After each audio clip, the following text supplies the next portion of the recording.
So once upon a time, Capcom had plans to put out a 3D fighting game called Capcom Fighting All-Stars, comprising a number of their fighting game characters.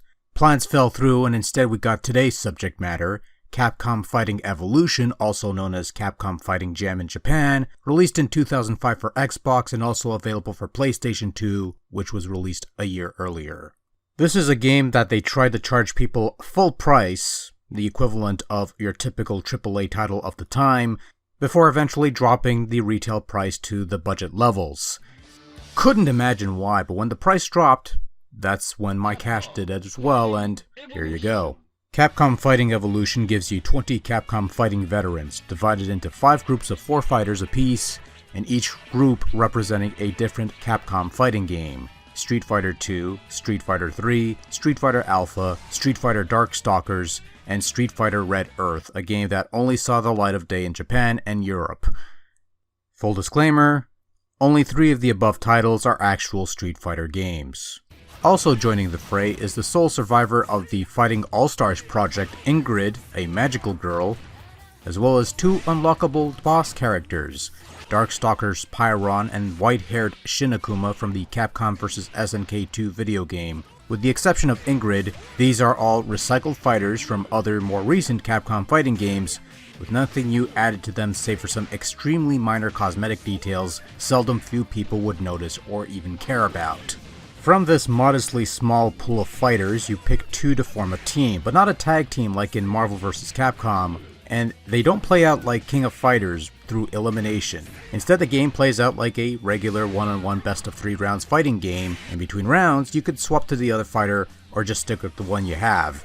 This is a feature for some reason, and I honestly don't know why. It's not a gameplay mechanic that adds depth to the proceedings. There's no tag action, there's no dramatic battle type 2-on-1 handicap thing, nor is there any penalty of elimination if you lose a round.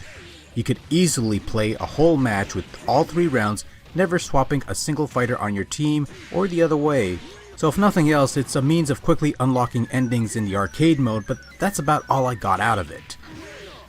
Baffling. The other main gimmick of Capcom Fighting Evolution is that each of the 5 groups of fighters have their own groove of sorts, modeled in such a way that they play somewhat similarly to the games they represent.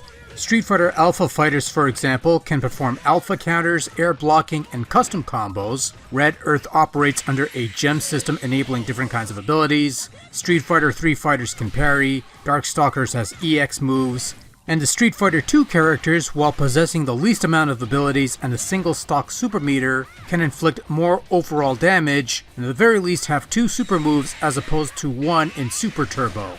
Ingrid and the other bosses have their own systems that they operate under, and unlike in Street Fighter Alpha 3 or the Capcom vs SNK games, you cannot swap grooves between fighters. Ryu cannot play an Alpha style or Street Fighter 3 style, nor can Chun-Li regress to Street Fighter 2 style, or any other wild combinations you could think of. What you see is what you get, and that hampers the game somewhat among other things. For your play modes, you have an arcade mode, a versus mode, and a training mode. Once upon a time, you could have played this online via Xbox Live, but not anymore. When you beat arcade mode, you get your character's endings, a series of comic panels with neither text nor context as to what's going on in these scenes.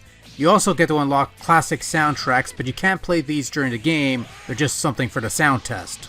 Capcom Fighting Evolution is basically the Capcom equivalent of the custom fighting game engine Mugen, where you take a bunch of random fighters from different games with different rule sets, you mash them together to create a clusterfuck of rehashing and imbalance.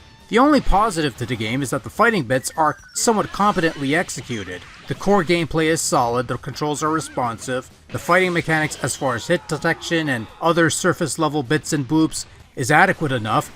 In a vacuum, it's a perfectly functional little fighting game, and hey, once you get the hang of them, the Red Earth characters are kind of fun to play with. I mean, one of them's a giant dinosaur for fuck's sake, how can you not like that?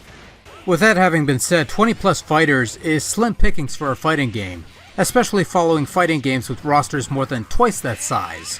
Restricting fighters to a certain style of play not only feels extremely limiting, but also tends to contribute to some degrees of imbalance, with some fighters being more devastating than others. Being able to choose from a variety of grooves or just having everyone play under one style and be done with it would have made the game a touch better, or at the very least feel less bare bones than it is. Capcom Fighting Evolution is not pretty to look at. When it comes to the intermission bits, the mugshots, the heads-up displays, and the overall presentation, it's serviceable.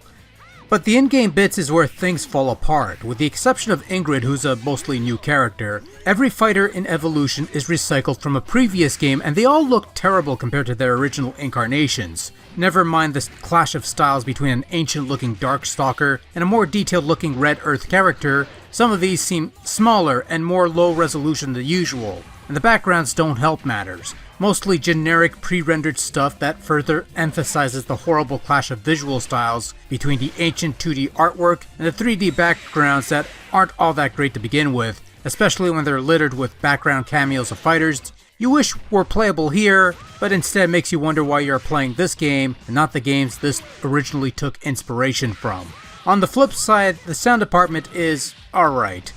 The voice samples aren't top-notch quality or anything, but they're clear enough to serve its purpose. The announcer guy is a thing that exists, sound effects are passable, and the music tracks are a good listen if nothing else. They're not classics or anything, but for lightweight fighting game fare, they're fine tunes and I dig them, for the most part. Overall, Capcom Fighting Evolution is anything but that. It's hard to even consider this a jam of any kind either. As a bare-bones fighting sitting in a vacuum, it's a functional, perhaps even charitably serviceable fighter that is marred by imbalance due to the fixed grooves and lackluster presentation. However, outside that vacuum, Capcom Fighting Evolution is more of a sampler dish of better fighters that you could be playing instead. At the risk of using a cliche for the sake of over-embellished hyperbole, this was a game that had no real reason to exist, and only does because the originally planned project never came to fruition. This was, and still is, a throwaway title that you could play and maybe have a ball with for a while, but if you've never touched Capcom Fighting Evolution, you're really not missing out on much.